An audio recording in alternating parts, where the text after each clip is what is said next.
Hello everyone, welcome to my channel. Friends, आज हम पढ़ेंगे नेचर ऑफ हिंदू मैरिज। देखिए, हिंदू मैरिज का नेचर कैसा है। कुछ लोग कहते हैं कि हिंदू मैरिज जो है वो प्योरली सैक्रामेंटल है। कुछ लोग कहते हैं कि हिंदू मैरिज जो है क्वासी कॉन्ट्रेक्चुअल इसमें एलिमेंट है, कुछ जैसे डाइवोर्स जैसे प्रोविजन इसमें लाया गया है, तो अभी ये कॉन्ट्रेक्चुअल होने लगी है। कि कुछ कहते हैं ये नहीं है, अभी भी प्योरली सैक्रामेंटल है। तो आइए जानते हैं कि हिंदू मैरिज का नेचर कैसा है। देखिए, जब एक्ट नहीं आया था हिंदू मैरिज एक्ट 1955, उसके आने से पहले जो था हिंदू मैरिज का इसका जो नेचर था वो कैसा था, प्योरली सैक्रामेंटल था। क्यों? क्योंकि इसमें नो कंसेंट कंसेंट की ज़रूरत नहीं थी। ये माना जाता था कि जो मैरिज होती है उसमें टू टू फैमिलीज और टू जनरेशन्स का क्या होता है, मिलन होता है। इसमें जो लड़का और लड़की की जो चॉइस है या उनकी जो कंसेंट है उसकी ज़रूरत नहीं होती है। ठीक है। उसके बाद है next, marriage are made in heaven. कि ये जो मैरिज हो के ये जो जोड़े होते हैं ये स्वर्ग से ही बन जाते हैं।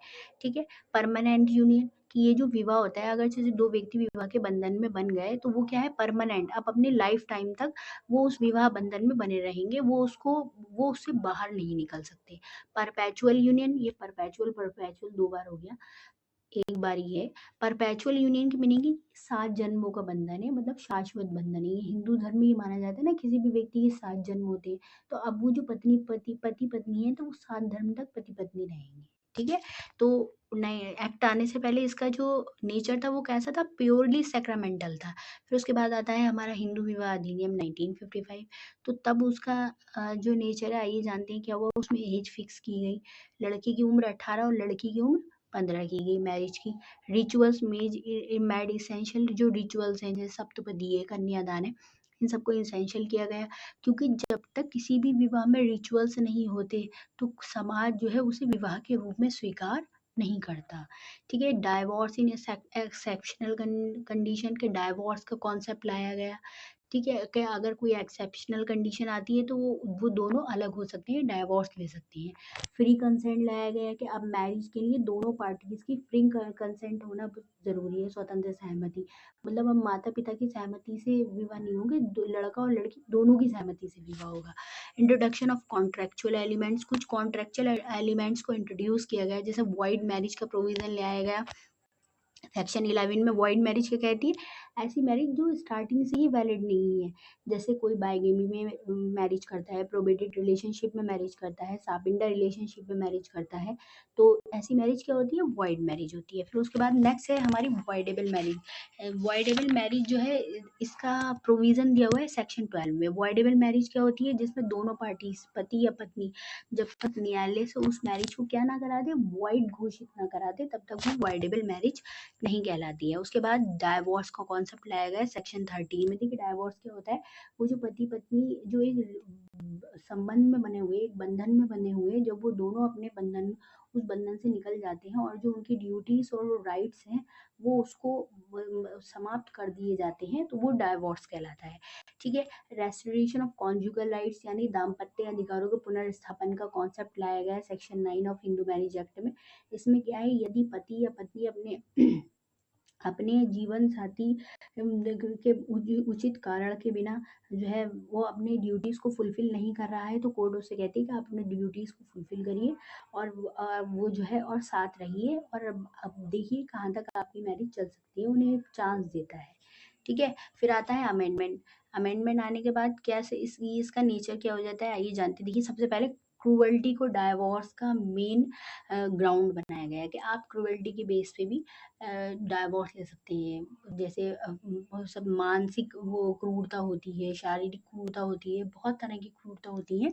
तो इसके ऊपर बहुत सारे लीडिंग जजमेंट भी सुप्रीम कोर्ट द्वारा दिए गए हैं। ठीक है। उसके बाद म्यूचुअल डाइवोर्स का कंसेप्ट लाया गया है सेक्शन 13 क्लॉज बी में।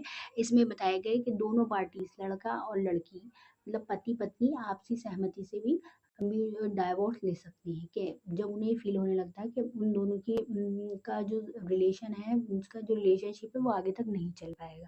उसके बाद special grounds of women, women के लिए कुछ स्पेशल ग्राउंड इंट्रोड्यूस किए गए सेक्शन 13 क्लॉज 2 में, कि ये इस बेस पे क्या ले सकती है, डाइवोर्स ले सकती है। फ्यू सैक्रामेंट्स, कुछ सैक्रामेंट्स को भी डाला गया, जैसे सप्तपदी है और भी सैक्रामेंट्स हैं। सेरेमनी सप्तपदी सेक्शन 7 में डाला गया। कुछ कस्टम्स हैं, कुछ रीति रिवाज है, जैसे किसी के यहाँ 7 फेरे होते हैं, किसी के यहाँ 4 फेरे होते हैं, किसी के यहाँ 5 फेरे होते हैं। तो इन सब रिचुअल्स को, इन सब सैक्रामेंट्स को भी इसेंशियल किया गया है। ठीक है, तो अब देखिए, जब एक्ट नहीं आया था तब हिंदू मैरिज एक्ट का नेचर था प्योरली सैक्रामेंट। जब एक्ट आ गया तो तब उसका नेचर कैसा था, क्वासी सैक्रामेंट्स हो गया। फिर उसके बाद जब अमेंडमेंट किया गया उसके अंदर, तो उसका नेचर कैसा हो गया, क्वासी कॉन्ट्रेक्चुअल हो गया।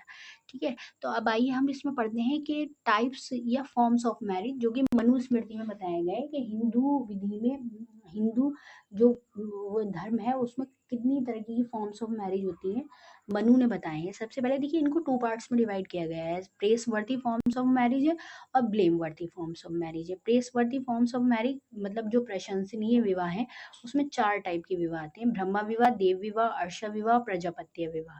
ठीक है, और जो ब्लेमवर्दी फॉर्म्स ऑफ मैरिज है उसमें भी 4 तरह का आते हैं: असुर विवाह, गंधर्व विवाह, राक्षस विवाह और पिशाच विवाह।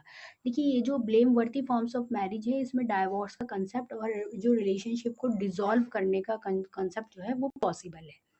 बाकी वो जो हमारे प्रेसवर्दी फॉर्म्स ऑफ मैरिज थे उसमें डाइवोर्स का कॉन्सेप्ट नहीं था। तो सबसे पहले हम पढ़ते हैं, आइए जानते हैं ब्रह्मा विवाह।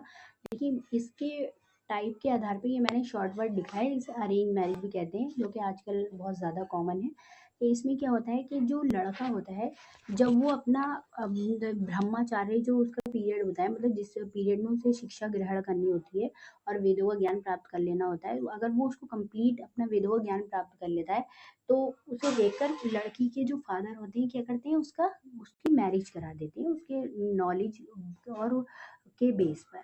ठीक है, उसके बाद दूसरा विवाह है देव विवाह। इसमें जो होता है, देखिए, जब लड़की की जो है उसकी आयु ज़्यादा हो जाती है और उसके योग्य ब्राइड ग्रूम नहीं मिल पाता, तो उनके फादर जो है वो एक पुरोहित को बुलाते हैं और उसके वो जो है कुछ रिचुअल्स करता है और उसको दक्षिणा के स्वरूप, जो जैसे जो कोई धार्मिक यज्ञ वगैरह करना आता है उसे दक्षिणा दी जाती है। तो दक्षिणा के स्वरूप अपनी उसकी जो डॉटर होती है उसे दे देता है और उसी टाइम उन दोनों की क्या हो जाती है, पुरोहित की और उसके डॉटर की क्या हो जाती है, मैरिज हो जाती है। इसे रिलीजियस मैरिज के नाम से भी जाना जाता है।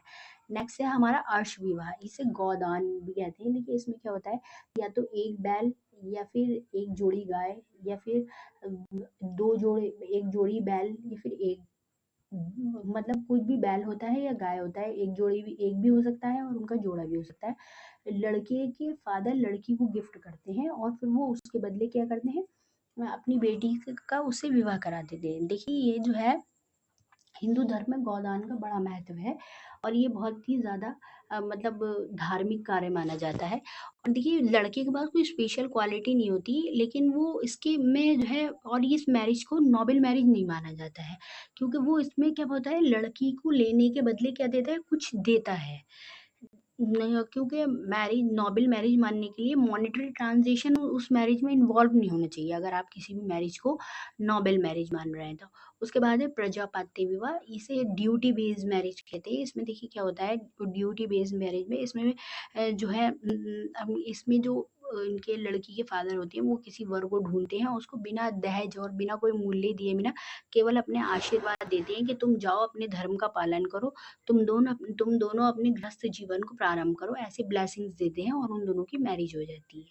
ठीक है, अब उसके बाद अब हम देखते हैं, हमने ये पढ़ी प्रेसवर्दी फॉर्म्स ऑफ मैरिज। अब हम पढ़ेंगे ब्लेम वर्दी फॉर्म्स ऑफ मैरिज।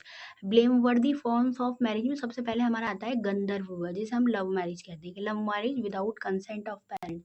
देखिए, लव मैरिज तो आपको पता ही होगा, जो जिसमें लड़का और लड़की दोनों की अपनी जो होती है कंसेंट होती है, उनके पेरेंट्स की को ज़रूरी नहीं कंसेंट हो या नहीं हो, लेकिन उन दोनों की कंसेंट होना ज़्यादा इम्पोर्टेंट है।